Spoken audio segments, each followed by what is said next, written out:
You're listening to the Veterinary Innovation Podcast. You're listening to the Veterinary Innovation Podcast. My name is Sean Wilkie, and along with my awesome co host, we interview the innovators in this space every week. Ivan, please go ahead and get us started. Yeah, I'm Ivan Zach, and I'm excited to introduce a colleague of mine, Dr. Caitlin DeWilde. Dr. Caitlin is the founder of The Social DVM, a consulting firm helping veterinary professionals learn how to manage and grow their social media online reputation and marketing strategies. She earned her DVM from University of Illinois and is a recipient of the Outstanding Young Alumni Award. Before stepping back to focus on her marketing passion, she served as medical director for the large hospital in St. Louis.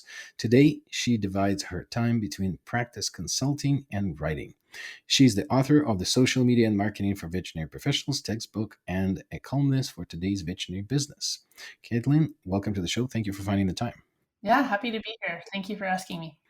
So it's difficult to shift careers, and it will be interesting to hear your journey on how did you decide to follow your passion, which is marketing, and becoming a DVM, and then turning back and say, okay, that was cool, but I want to do something different, and then doing what your passion is. How did that journey go, and how did you pivot? Yeah, it's kind of a jungle gym. I think a lot of us, especially in the veterinary field, we think our career is going to be, a straight up ladder. You just have to climb to the next step all the time. But I feel like mine has been one of those kids jungle gyms where you fall off a little bit and you crawl back on at a different rung, but similar level. But then you go up a little bit, then you might move over. But my career change happened because a few things happened all at the same time. One was I was working at a hospital and I'd been out for a few years and I was starting to get a little, I don't want to say I was getting bored, but I was starting to look for how can I do something else with my career, whether that was buying into that practice. And I was taking on some management at that time as well. And I also started noticing more and more smartphones in the exam room, people actually Googling things as I was explaining them to them or trying to price match as I was explaining estimates to them. And my initial reaction was to be very frustrated by that. But as I started kind of prodding my clients who were doing that for a little more information, it was because they needed to share that with other family members or they needed to be able to take it home and hear it. And we didn't have that information as a practice. And I couldn't really argue with that. If that's what they needed and I couldn't give it to them, then I understood why they were, Googling it instead.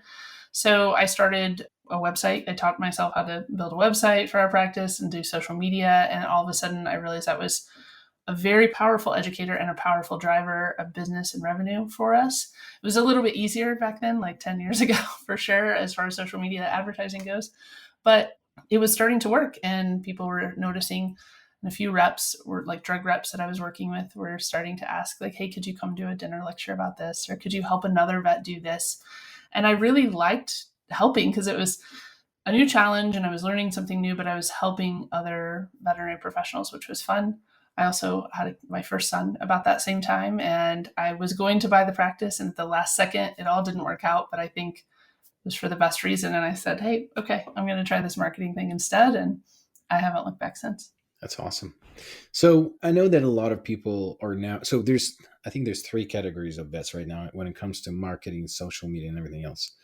There's ones that say, I don't need it. I have my sign on the side of the road and haven't been doing marketing ever and pride myself for not doing it. There's those. Then there's those that are like, I do social media. We post pictures of puppies and kittens every week on Thursdays and on our Facebook page. And then there's those that are savvy and they understand that you can actually build a character and reputation behind it and maintain it. So who are your typical customers out of those three categories?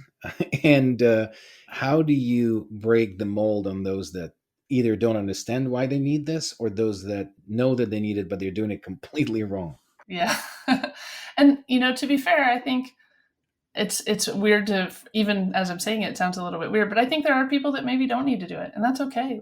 I'm kind of intrigued by, I've heard of a couple practitioners that are completely blacklisted, no listings anywhere and they're only word of mouth. And I think that's maybe an interesting, possibility to consider. But the reality is I've seen what it can do. And I know that, in addition to building the brand of the practice and the reputation and obviously getting more people in the door, I can also tell you that marketing, if done correctly, can help your practice be more efficient and encourage the right kind of client and the right kind of client behaviors.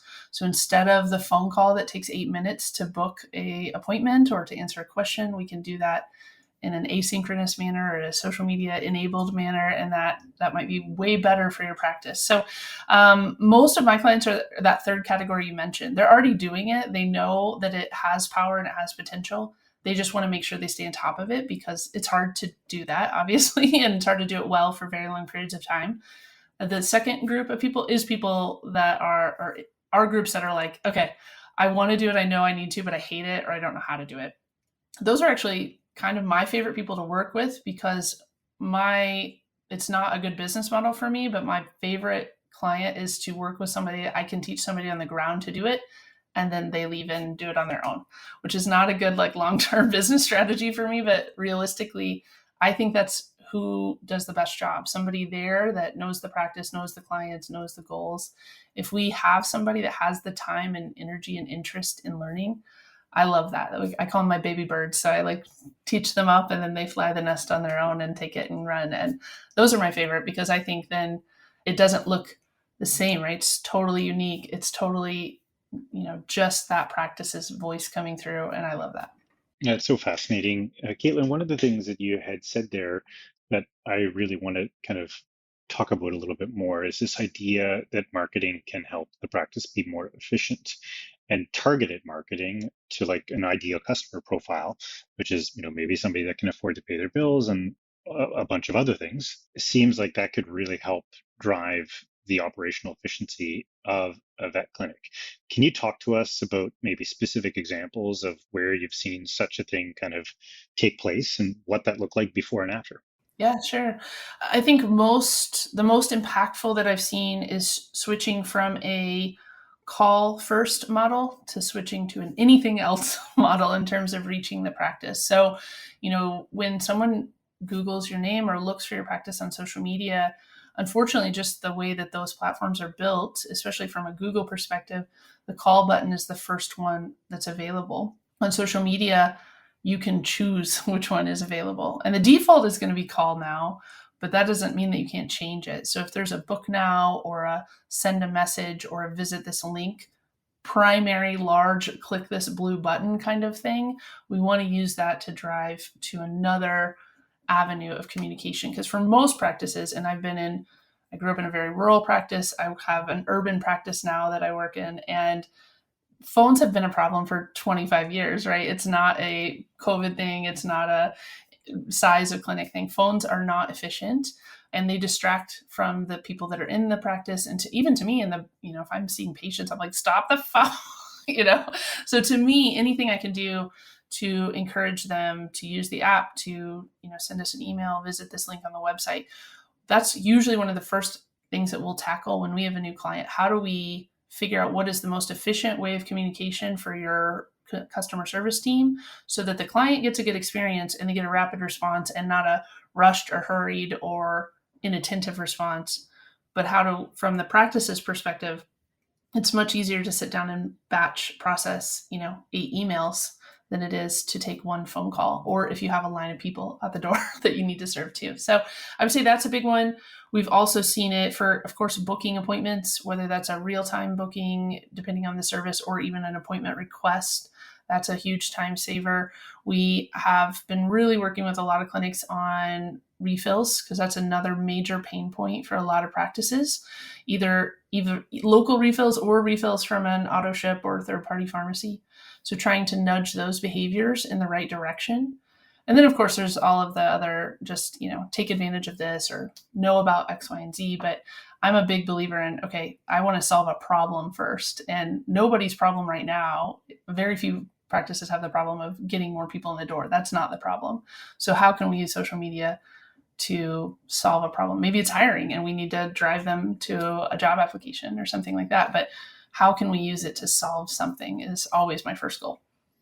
That's pretty cool. And, we recently had, I think, 2 interviews, well, a couple for sure, from the UK, and they are. I feel like they're quite more advanced than we are, and also they're using more platforms to actually drive the communications. Because you just mentioned Facebook chat. That's one thing to handle, but then also I assume there's others, and this is my question. But what we've seen, there's a couple applications that aggregate that communication, so they would pick up Viber, WhatsApp, and then Messenger, and then a couple other platforms that would aggregate it into one channel, and then that one channel is picked up at the clinic, which is here, it's a completely different, and for some reason we're behind in North America. And then the interesting thing that you're talking about, these are not like, yes, they are marketing, but this is like a really cool advanced operational efficiency stuff, not just marketing what you're doing. And just one thing to add in there, when you're saying that there's those vets that probably don't need it, that's because this is always I'm looking at it right now, is that we're in a luxury business in veterinary medicine because we're one of the very few businesses on the planet where the demand is exceeding supply significantly for a very, very long time. That makes us so complacent. Then if all of a sudden veterinarians will need to generate a demand and think of marketing, we're screwed. Like, if you'll think about it, no one really thinks of how do I attract more customers. People are talking about how do I process, faster and not seen enough and stop them from coming in the door. But this will, one way or the other, somehow this will end because, things change. So, but my question to you is back to those sort of platforms. That was more of a statement, but the question is, what other platforms? So you said Facebook, is there, Instagram DM, what other sources that we could leverage on the social media? Is there I'm old, so I don't use TikTok. I just installed it a week ago. Is there Messenger and TikTok? So what other platforms, communications that you can aggregate? And is there a Yeah. software that you use? There's not one. So perhaps that's my next plan is I need to invent one that does aggregate all of them, like you mentioned, because that would be really cool. But yeah, most practices, it's a combination, right, of email, Facebook Messenger, to a lesser degree, Instagram or TikTok messages. I feel like those are still pretty low in terms of use. I think the practices that are using, you can enable chat and Q&A on Google Business and Yelp. So from a reputation management platform, you can handle those. But to me, I always want to do anything that keeps Google happy. Like, that's fine. And then, of course, if you're using a practice app or your traditional email, or texting services. So there's all of those different things. I love like some of the apps that are out there from the veterinary perspective will at least integrate with your practice management system, and or you can have like a dashboard for your app pull up and your email pulled up. But still, that's 10 other things that you have to check, or at least funnel them through your email. I think that's what most practices end up doing, which again is not super efficient. So those are the main platforms that we end up working with and that I work with in my own practice. But yeah, maybe I need to figure out a way to get them all into one dashboard someday. Yeah, it's interesting. I mean, we talked Susie Samuel's company in the UK. What's it called, Ivan? We just had them on, and that's exactly what they do. They aggregate all of the different messaging from WhatsApp, Facebook Messenger, all into one system for client communication, not necessarily for marketing. But I mean, it's all kind of one and the same. If your call to action is, reach out to us however you want, it seems pretty fascinating that could be an interesting way to kind of get some operational efficiency if you have one dashboard to respond to all these things in one place. But man, oh man, there's a lot of change happening in marketing, Caitlin. It seems to be one of the industries that is ripe for disruption, especially from a content creation perspective. And before we jumped on the podcast, we were kind of chatting a little bit about ChatGPT and its impact on your work. And so I'd love you to talk to us a little bit about that. Yeah, absolutely. Yeah, it's been a real, I don't want to say it's a game changer because I don't want to continue giving the illusion that it's currently able to solve everyone's problems, but it's currently able to solve a lot of inefficiencies in marketing. So, and just barriers to creativity and just getting started. So I use it every day, which is something I was hesitant to admit in the beginning because I didn't want people knowing I had this like total shortcut method. So we use it from a marketing standpoint. I use it daily to write captions for social media content is a big one. And I also will use it to help write blogs or email newsletters or other website content. And then I also will use it to respond to reviews. So if our practice is responding to a Google review or Facebook review, or even a slightly complicated client email, if I'm like, I want to say this, this, and this, How do I do so in a reading level of this and this kind of tone, right? You can do that. But I also want to be very clear that you can never completely trust it. So it really still needs to be proofread. And I never use it for things where I'm asking it to like cite stuff or pull in, actual data, because it will just make it up. It wants to deliver a result, and it's going to be something that doesn't exist if it can't find it easily. So I do think it's a really big leg up for people who are like, I just don't know what to say, or I need to think of what to do for a video script, or I need to come up with like 30 days of content and I have no idea where to start. I think that's a great launch pad, but with those caveats of like, just don't implicitly trust it. I think that's so fascinating and so true. I've got one question for you. Are you using GPT-4 or Plus? Like, are you paying for it? I haven't yet. I actually just signed up for the trial earlier today, though, to decide. I've been kind of like lurking and reading a lot. Most people that I know that are using it from a marketing standpoint, and that's within and without outside of the veterinary industry, they're saying it's not that much better and not worth it. And I'm sure you guys can understand. As a business owner, I'm trying to minimize like, okay, how many services do I need to be subscribed to? So Yeah, I yeah, was we all trying have that not spreadsheet to. of Yeah. all the subscriptions that we've got. I think it's exponentially better. Is it? So Oh, yeah, good. I think it's Okay. exponentially better, and it's very interesting. It's like, you've gone from like a grade 12 student to, somebody who's got a degree in marketing. Like Okay. All the right. artificial intelligence is that much better. So I'm interested to hear what you think after Yeah, your give me a trial. few days in it. Yeah. It's just I'm fascinated with it and use it Yeah. all the time, and It's just super cool. I just used it I'm taking vacation in a couple of weeks, and I was like, let's see what it says about this. And I was like, okay, I'm traveling with one of my sons and a dog, and because my husband and younger son are doing something different. And I was like, okay, what can we do over 3 days? And it like gave me this elaborate plan, and it was like, don't forget, if you're traveling with a child, be sure to pack extra snacks, and don't forget, if you're traveling with your dog, to stop and take a break every 2 to 3 hours. Like, just, it's fascinating that it could just generate this in yeah. like 30 seconds, and it gave me like a 4-day itinerary with tips. I think that the most interesting thing that's going to happen in our world in the near future is prompting is going to become this new skill that, Googling is Googling, but it Yeah. did take us a while to figure out that. But prompting is a little bit more complex and has a lot of opportunity for future success. So where do you see marketing going in the veterinary field? Like what are the trends that you're interested in?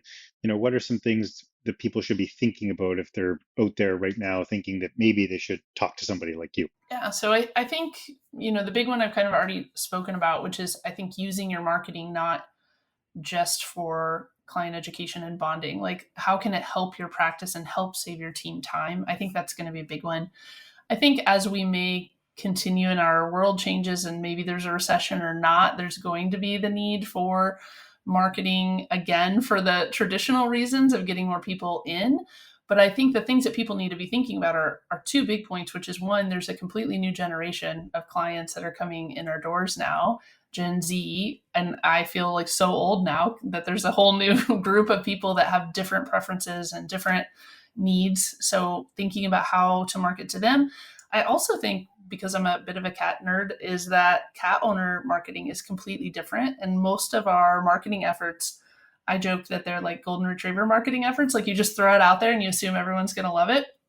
But the reality is, some of these people do not like the way that we market and communicate to them. And we're kind of driving them away in some degree. So I think, trying to tailor our efforts, and at least in the small animal world, making sure that we are, not only including cats in our marketing, but thinking about how people have different preferences, people have different needs. How can we, without making tons and tons more content, how can we tweak our content so it serves everybody that needs to hear it? So there's a lot about that. And of course, access to care and things like that. I could go on and on about all of those things, but I think really paying attention to your people and what their needs are is going to be huge as we move forward.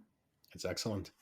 Well, we came to the 20-minute mark, and we usually promise that that's all we grab from our listeners' attention. So there's two questions that we ask at the end of every show. Is there a book recommendation? It could be YouTube video, it could be TED Talk, it could be movie, it could be anything, information source that inspired you recently and you would like to share with listeners. Yeah, I thought about that as we talked right before the podcast, and the last book I read was like Bluey becomes a fruit bat, so I can't can't bring any like inspirational books to the table. But I just saw a really great video from Mel Robbins. I don't know if you follow her, but she brought this idea of normalizing being efficient as part of your friendships. And that really resonated with me. As you can probably tell, I'm a mom with little kids and trying to run a business and trying to still be a vet and trying to do a good job. And I think a lot of people in my same shoes are overwhelmed by that and certainly don't have time for friendships. But the friendships that I have are, a lot of them are professionally based too, right? So there's a lot of inspiration I get from being around those people and not just being so busy and so overwhelmed. So she had this whole thing about like going out and helping each other with the stuff that you have to do, whether it's like, you know, running groceries or running to Target, or like, hey, I've got to figure out this business tax thing, or I've got to do that, instead of just like, we have to go on a girls' weekend, or we have to go out to dinner and eat and spend money that we don't need to. So, but trying to help each other, but still get your stuff done is the short version. But I thought it was great. That's Oh, I awesome. can Yeah. finally think of starting to extract the value from Sean. Yeah, I was just thinking, when are you going to mow my grass, or when are you coming over to visit me? Coming soon based on my business adventures. So So, awesome. So awesome. Well, listen, Caitlin, it was a pleasure to have you here. We've got just one more question for you and we'll let you go. Another innovator that you think we should have on the podcast? There's so many that have already been on your podcast. I had to look at your list, and I was like, all my suggestions have been taken already. No, you've had such a great collection of people. One that I think is really doing some great things is Josh Weissman from Flourish Veterinary Consulting. And I think marketing has a lot of room to grow, but so does culture and treating your people right, making sure you can build and keep teams. And he's doing that from a very sciencey backed way, which as a nerd, like I need to see some like cold hard data and numbers and not just, you know, kind of be nice to each other woo woo stuff. So he's doing that. And I think that's really cool. So that would be my suggestion. thank you so much for listening to the Veterinary Innovation Podcast. If you want to hear about our new episodes, please follow us on any social media channel. Also, you can check out our website at veterinaryinnovationpodcast.com. See you next week.